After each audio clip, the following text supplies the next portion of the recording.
Welcome to Coast Vue, the show that every single day celebrates the men and women who are making coastal Mississippi, and Mississippi, for that matter, such a great place to live, work, and play. Hey, back in December of 2020, I had the opportunity to honor here on the show Governor William Winter, who had died on December the 18th. And part of the sadness of his death, actually, was that he died in the midst of the pandemic, and we really didn't get a chance to celebrate his life, the way it should have been celebrated. I referred to him as a statesman, as a good man, as an honorable man, as someone who's one of the most gracious people I've ever had the opportunity to be involved with.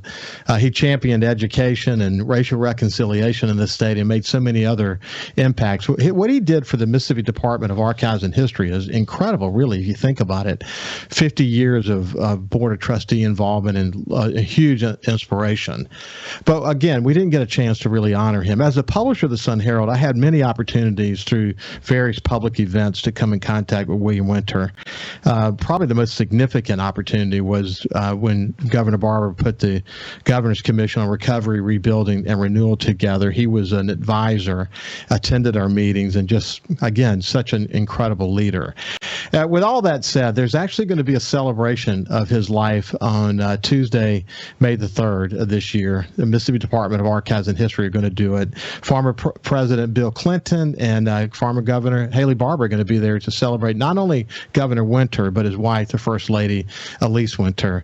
And without any further ado, I've invited my friend Haley Barbour to join me today. We're going to talk a little bit about this event that's coming up, about the incredible contribution Governor Winter made to Mississippi. And then we're going to shift gears and sort of talk about the state of affairs and politics in the country these days.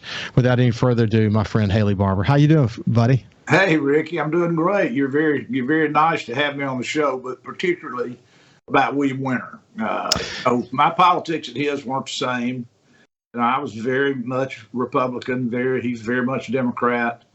But everything you said about him, he was a true gentleman. He was an honorable man. He was somebody who loved Mississippi and cared about our state and did a lot good for our state. So this old Republican is tickled to be here to talk about William Winter, the Democrat. Well, I'm excited to have you back. I should point out that, though, that the very first Coast Vue, over 600 conversations ago, was Haley Barbour, and I really enjoyed the conversation. I was nervous in the service, live radio. I'd never done that before, and I tell you what, I've really enjoyed doing this. It's amazing that over 2 years I'm still sitting here in my studio at the house having these conversations, and now also have SuperTalk Outdoors, which I love. But this opportunity to share the incredible leadership that we have the honor of having here in Mississippi, and of course coastal Mississippi, which we saw so well after Hurricane Katrina. I'm honored to have this chance, and I really appreciate you coming back onto the show. And it ought to be a great conversation about a wide variety of things. But Governor Winter, what an incredible man. I conveyed to Henry when we talked last week, Henry Barbour, who is your nephew and who was the executive director of the Governor's Commission. When we reflected last week for an hour, we shared some stories about Governor Winter, but he was one of the most supported men I ever met. I mean, he always would put his arm around you and talk about how wanting to know what he could do to help you. It's very inspirational. He understood the role that leaders played, and he did everything that he could, especially after Katrina, to sort of buoy us up. But you had many opportunities to intersect with him, didn't you? Well, I did, and some of them are well known, and some of them aren't.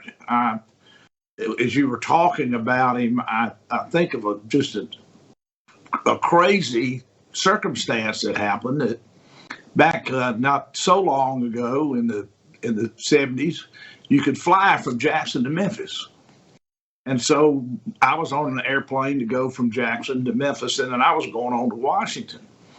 And I was sitting there, and William Winter walks down the aisle. And he says, and of course, he knew I was Republican. I'd run the state Republican Party. And he said, hey, Haley, when we take off, come on back here. I want to talk to you about something. And so, he just nice he'd be. So, of course, I went back here, didn't have any idea. he said he was on his way to Memphis to meet with an political advertising guy who was becoming a big star, and because he was thinking about running for governor. Now, he had just run for lieutenant governor, if I remember right, and had lost. He ran for governor several times before he ultimately got elected. Well, I went back, and he had a staffer with him, and he got him to move so I could sit behind him. And we talked all the way for that flight, and he was asking me that I think he ought to run. And I lieutenant governor, whatever his title was, I'm a Republican, and I don't know what people would think if they realized I was giving you political advice. And he kind of paused, and then I said, but I don't think it makes a big deal. So I'm glad it's visiting. I think you ought to run. I think if you look at the potential field, you've run before and lost, but so have some others. And so I wouldn't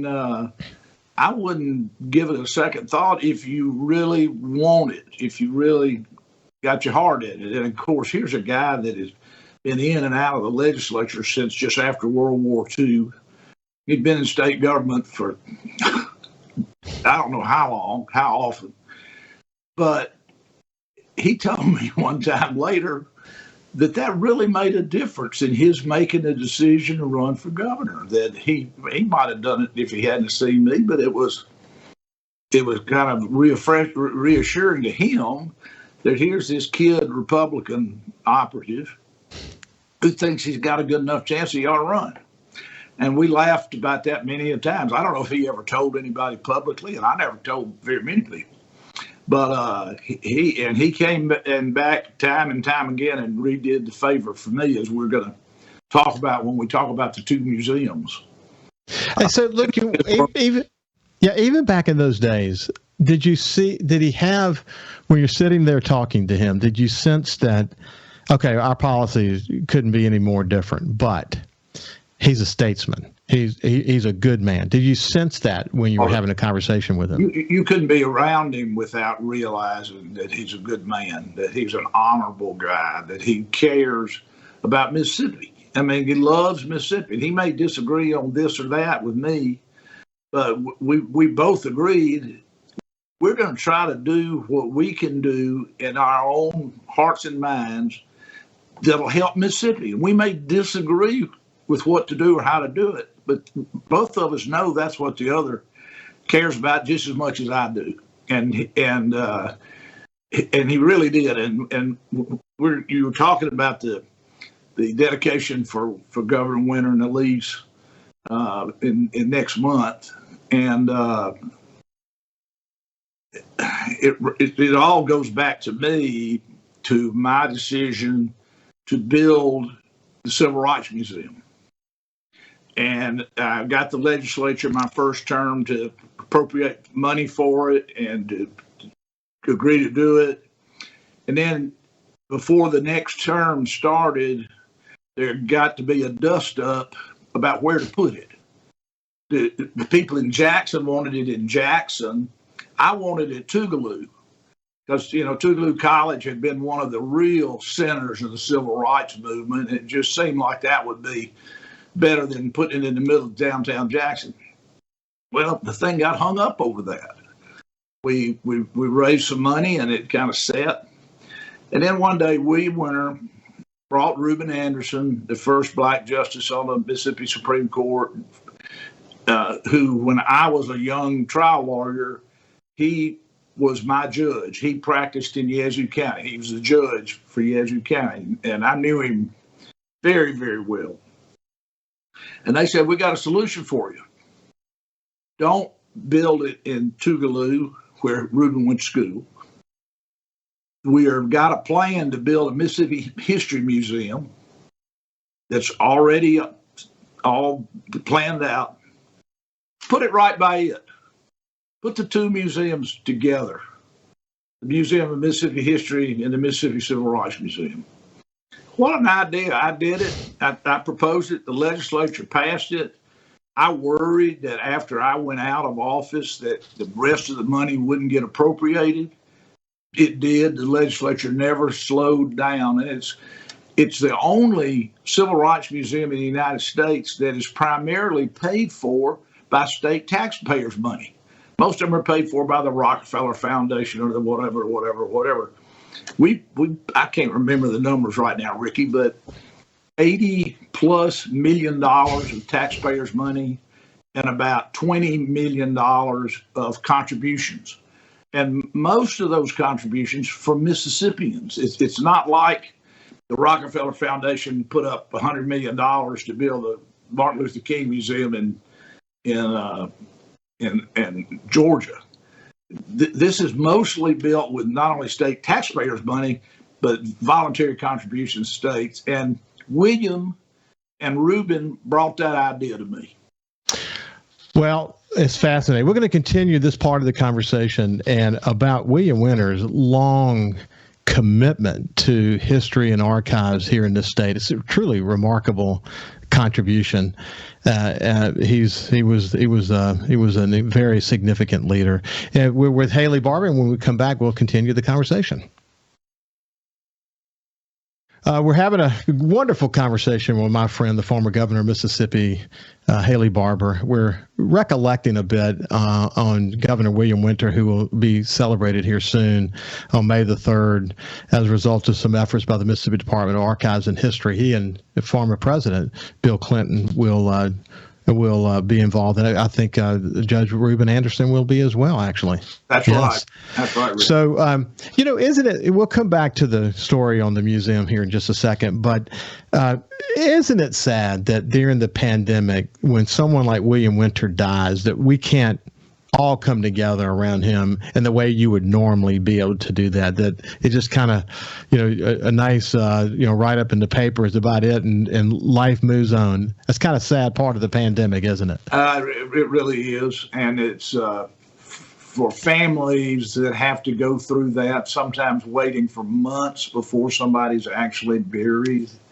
It's sad, but it's particularly sad for a state when you have a governor who, our politics weren't the same, but he was a really highly respected person who did so much. You talked about him being on the Department of Archives and History's board.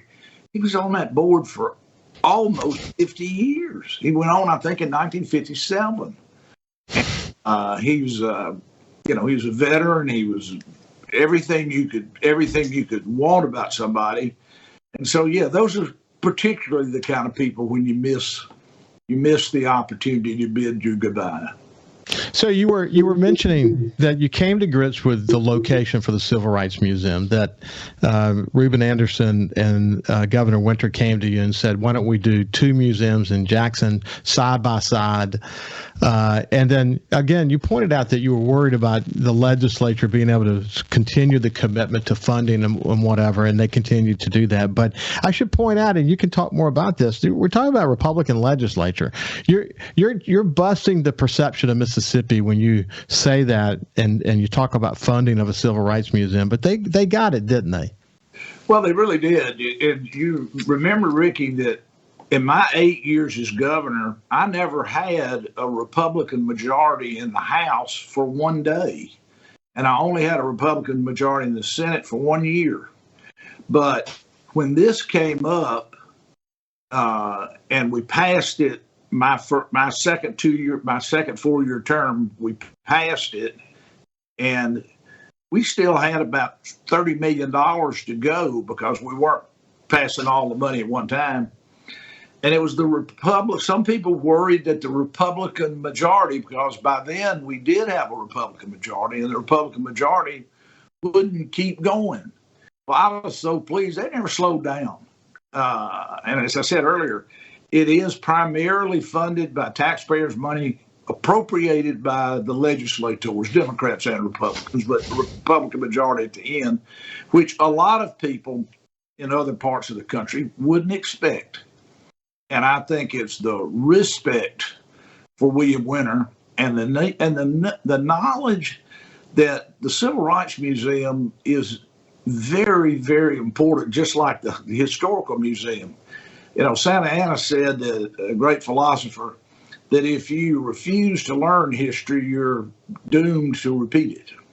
Mm-hmm. So we want our people to learn history. We want them to learn about the civil rights movement and what happened. I mentioned what happened. I mentioned Tougaloo being a real center. You learn from your mistakes. You know, Ricky, I was governor the 50th anniversary of the Freedom March and of the coming in busloads to Jackson. Well, I invited all the Freedom Riders to the governor's mansion for brunch. And I got up to speak and I said, you know, guys, this is pretty interesting. You came here 50 years ago and the police met you and took you to Parchman, the state penitentiary. We met you and brought you to the governor's mansion to have brunch.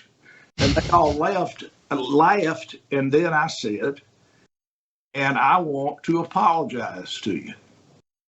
And it was amazing to me how many of those 100+ people, most of them older than I am now, came up and thanked me for apologizing. They said nobody ever apologized.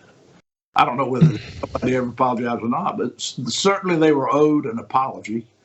And that's part of how I got fully known that this had to happen.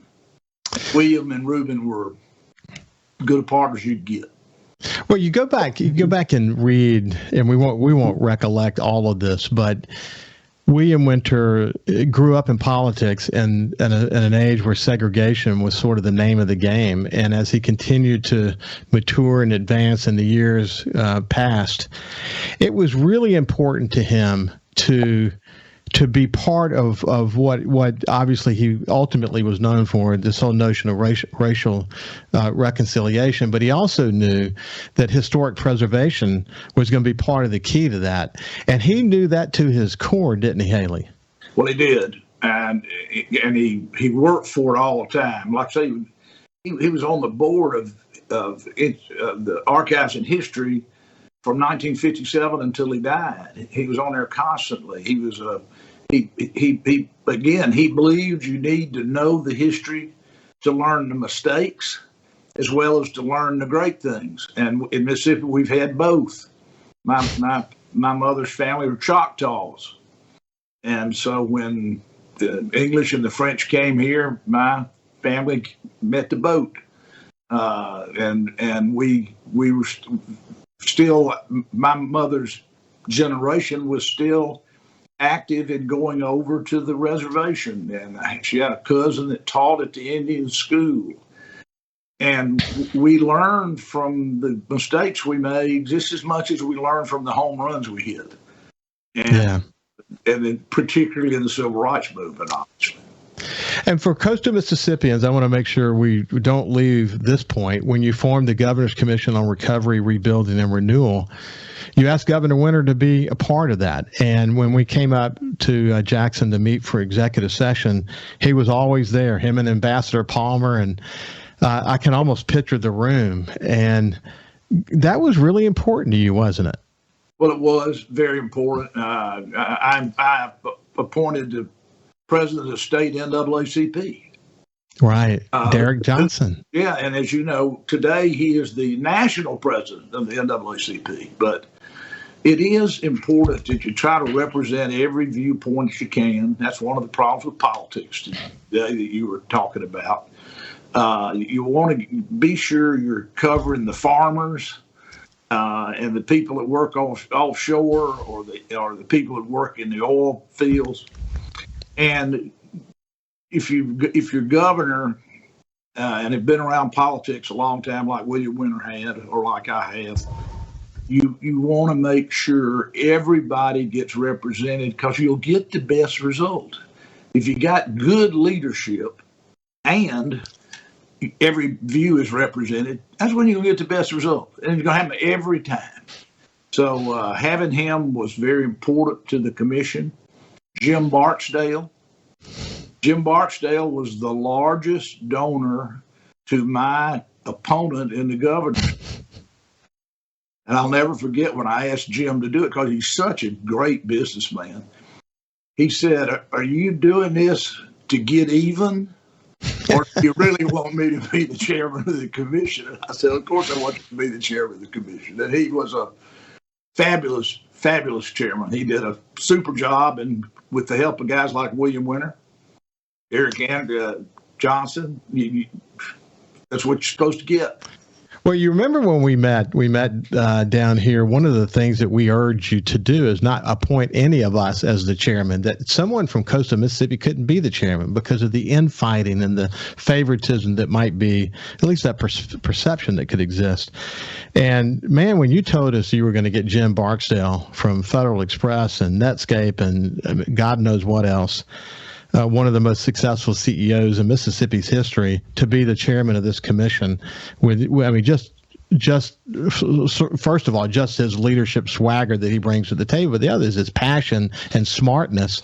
You knocked it out of the park. And as you pointed out, which you said many times, he was Governor Musgrove's largest contributor. What a statement that made. Well, it's really what leadership's supposed to be about. It's you're picking the right people because they're the right people to do the job, not because they're your political friend. And y'all had a great commission. I am very proud of it, and of all the people that were on it. And look at the results. Yes, I mean, incredible. I'm surprised that you didn't have Marcia on instead of me. She was always so much more popular on the coast, but she also was so proud of the results that y'all got. And it wasn't, wasn't me, it was y'all. It's incredible. Hey, when we come back, we're going to shift gears. We're going to talk. I'm going to share actually a segment that I wrote about Governor Barbour in his book, America's Great Storm. And then we're going to talk about the sort of, how do you do bipartisan leadership today? And some of the stories of where he's seen it work extraordinarily effectively. We'll see you after this break. Welcome back to Coast Vue. We have former Governor of Mississippi, Haley Barbour, with us today, and we're reflecting in the first couple of segments about Governor Winter, and a lot of stories, and a lot of important things to learn about his leadership in Mississippi. But one of the most important is sort of what the governor was referring to just a few minutes ago, and that is that even though you disagree philosophically, that your policies could not be any further away from one another. At the end of the day, this notion of being able to respect the leader and be able to get things done still, some of that's missing in politics today, and we're going to talk a little bit more about that. But what I wanted to do is start this segment with sharing something I wrote about Governor Barbour that really kind of speaks to this notion of being able to cross party lines. As he pointed out a few minutes ago, he didn't have a Republican majority the whole time he was governor. How did we do that after Katrina? We needed help from Democrats, both here in Mississippi and in Washington, and a lot of anecdotes and stories that come from that. But let me share this little segment with you real quick. This is from America's Great Storm Leading Through Hurricane Katrina by Haley Barbour with Jerry Nash, that I had the honor of writing the foreword to. Here we go. In important ways, Haley was made for this moment. His accent and folksy mannerisms comfort those who need reassurance that he knows where he comes from. For those in the region, this provides an instant connection with those who must believe and trust him. For those beyond the South, Haley's style is disarming, perhaps even an invitation to underestimate him, which serves him well in complicated negotiations to advance the goals of Mississippi communities in need. It's a temporary advantage, though, because anyone who has seen Haley in action comes to respect his extraordinary capacities as a leader and thinker. Behind that friendly, confident exterior is a man with a mind like a steel trap. There's a driven man who is often 5 steps ahead of most of us. There's a leader who has an extraordinary ability to inspire others. And as a political insider, as most political insiders agreed, the ideological spectrum can attest, Haley's understanding of the levers of power, and as a result, his access to those levers were unparalleled. I think that captures you really well. I went on to write more about it. But this whole notion of access to levers, it doesn't mean that lever is going to be a Democratic lever or Republican lever. It means that you have got to understand where the levers are and be able to form the kind of relationships that you need to be able to form. And we talked before, but there are a couple of examples of this notion. First of all, obviously, in the state, your ability to work with the Speaker, Billy McCoy, after Hurricane Katrina to get online gaming, certainly a great example. After Katrina, your ability to work with Barney Franks in Washington and what that meant to the kind of bipartisan support we needed for the kind of programs that needed to come help us recover. And you tell a great story of the time you were in the White House. That you observed, the Speaker Tip O'Neill and President Reagan, Tip having a beer, Reagan with a glass of wine, two great Irishmen, as you always pointed out, who love jokes and each other. You have seen the best of bipartisan support. You understand, because of your time as a lobbyist and certainly as governor, what it means to touch these levers and what it takes to be successful. When you reflect back, bipartisanship is really the key to success, isn't it?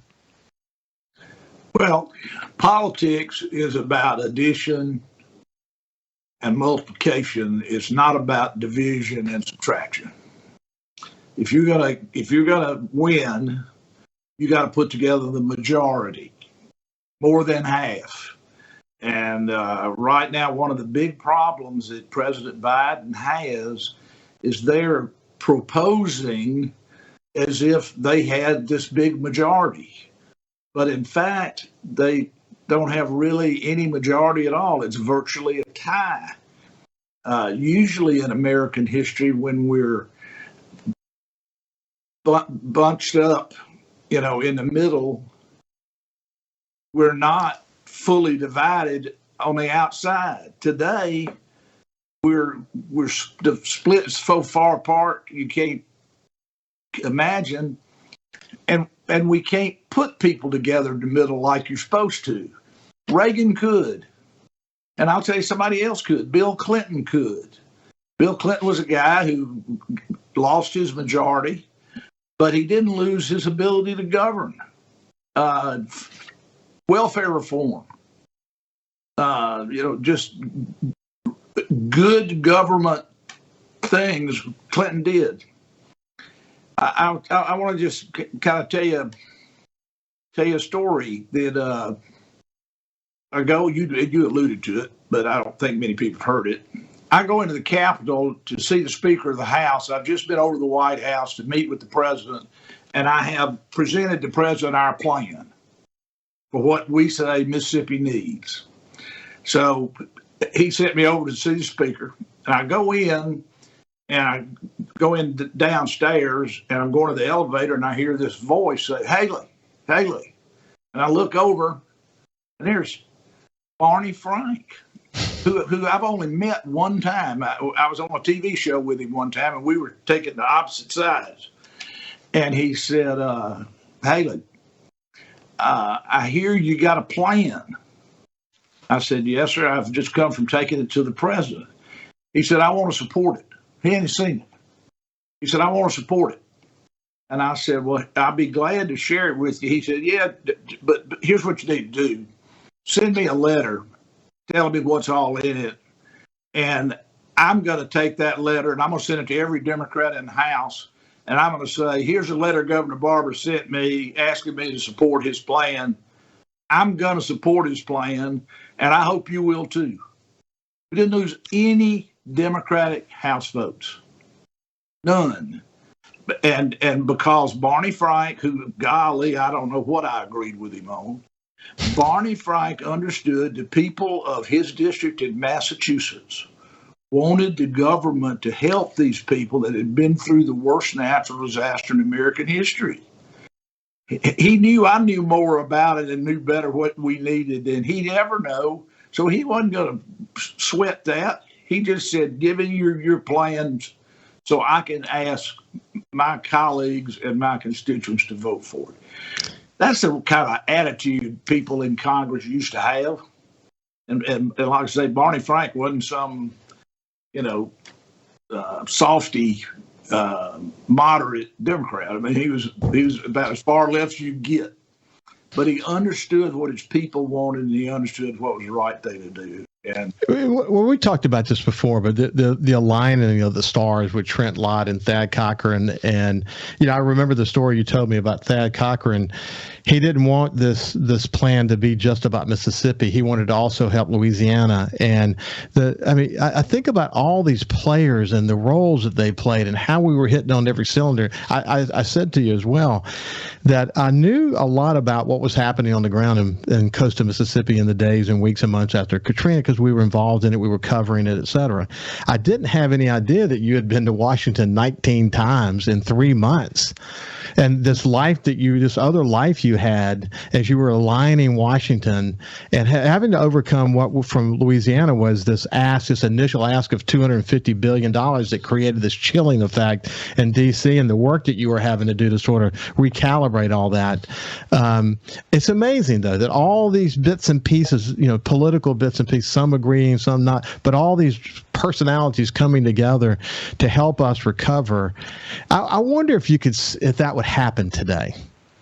I'd like to think so. I'd like to think if there was a seriously terrible Katrina-like thing, that it would happen. And having Trent Lott and Thad Cochran. Thad Cochran was chairman of the Appropriations Committee.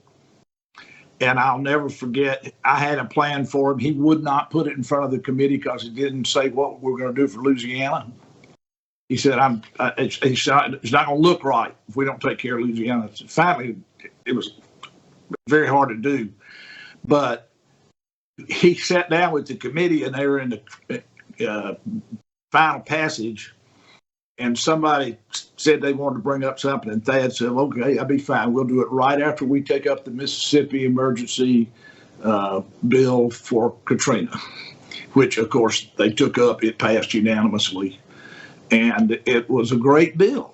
And as you know, Ricky, it created all sorts of new laws that weren't taken care of. The problems weren't taken care of in the existing law. The Stafford Act is called. Right. And Thad made the changes that we said we needed to change. And I am very proud that inspector generals, like the head of seeing if you're playing by the rules, of 2 different departments said, this is the standard. This is how we ought to do it from now on. And because our people did a good job, the Chip Pickerings, the Republicans and Democrats alike did a good job of getting this right.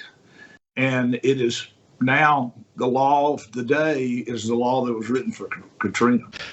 I had Chip. We're coming to the end of this segment, but I had Chip Pickering on my show a few weeks ago talking about big tech, and he said that when you were governor, you'd bring everybody in the room for both congressional delegation and from the state, and talk about what are the top 2 or 3 things that we can go tackle together, and how you went about that was just incredible. Chip Pickering was incredibly complimentary of your leadership. Hey, when we come back, we're going to continue the conversation. We'll see you on the other side with former Governor of Mississippi, Haley Barbour.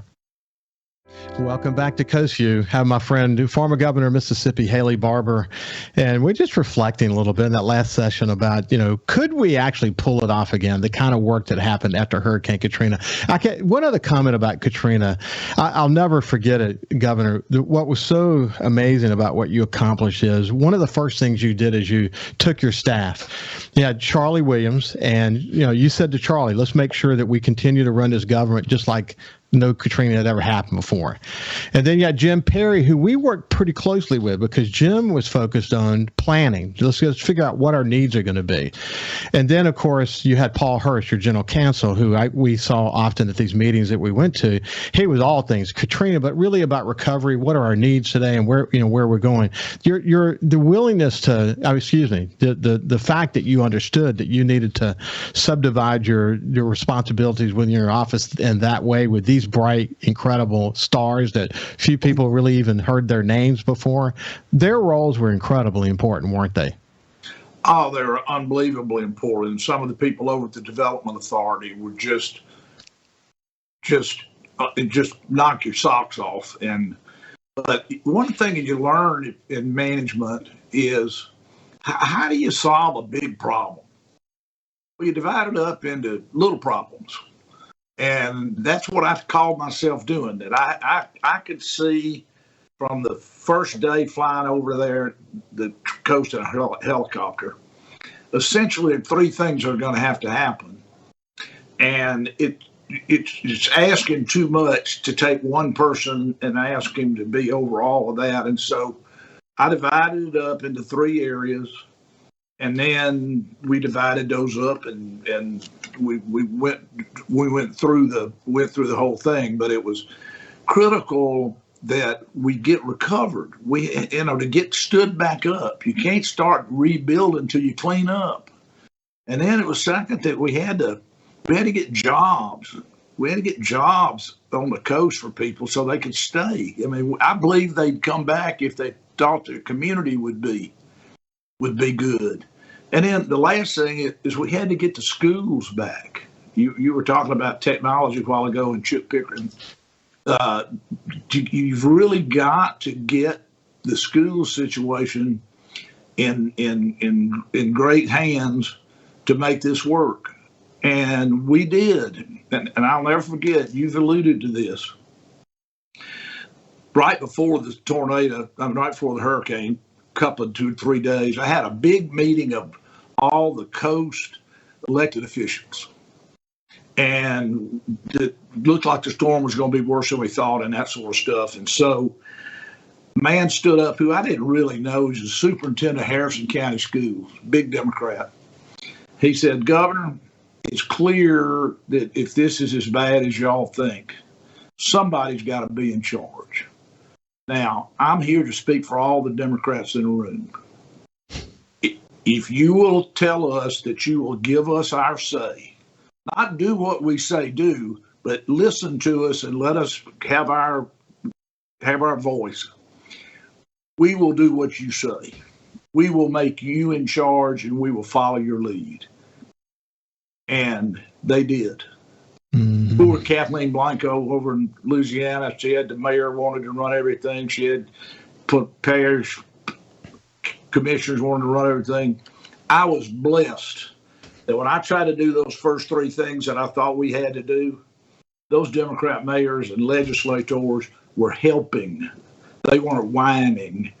And Billy McCoy, who you mentioned, said in a speech one time that the House never tried to pass a law to say how any of the federal money would be spent. He said that was the governor's job, and we worked with him. And that didn't mean they didn't complain sometimes, but that's really, really important. It's the followership is absolute and essential if you're going to have leadership. It's incredible. Again, listening to Chip Pickering talk about how you brought people together just in the past month. You obviously you'll know all these names. On Coast Vue, I've had Joe Cloyd and Marie Sanderson and Ashley Edwards and Henry Barbour, of course. And I could go on from there. All these leaders that were involved that are still in coastal Mississippi. But what's interesting is how so many of these people have gone on to take what they learned during those days, and they've leveraged those learnings to be better leaders themselves, whether it be in their business or whether it be in the community. It's incredible how Katrina sort of defined people's lives and their careers. And you had, again, with Joe and Marie or Ashley or Henry or any number of others, it's incredible how they've gone on to do incredible things, isn't it? Well, it is, and you're very gracious to put those people together with me because they all work for me, and I'm crazy about them. But you remind me of something my mother said. My mother said, crisis and catastrophe brings out the best in most people. And God was Katrina an example of that. It was. And you also often said that it doesn't create character, It reveals character. Boy, we saw that front and center, didn't we? We sure did. That's right. But again, I'll have to attribute that to the truthful author, my mother. Good. Hey, listen, Haley, it's been a pleasure to visit with you today, and I look forward to seeing more about the tribute to Governor Winter. Have a great day, my friend. Thanks, Ricky. So go enjoy the Coast Vue, and as usual, find a way in your heart and soul to think and dream bigger for yourself and coastal Mississippi. We appreciate you. Have a great day, and we'll see you tomorrow.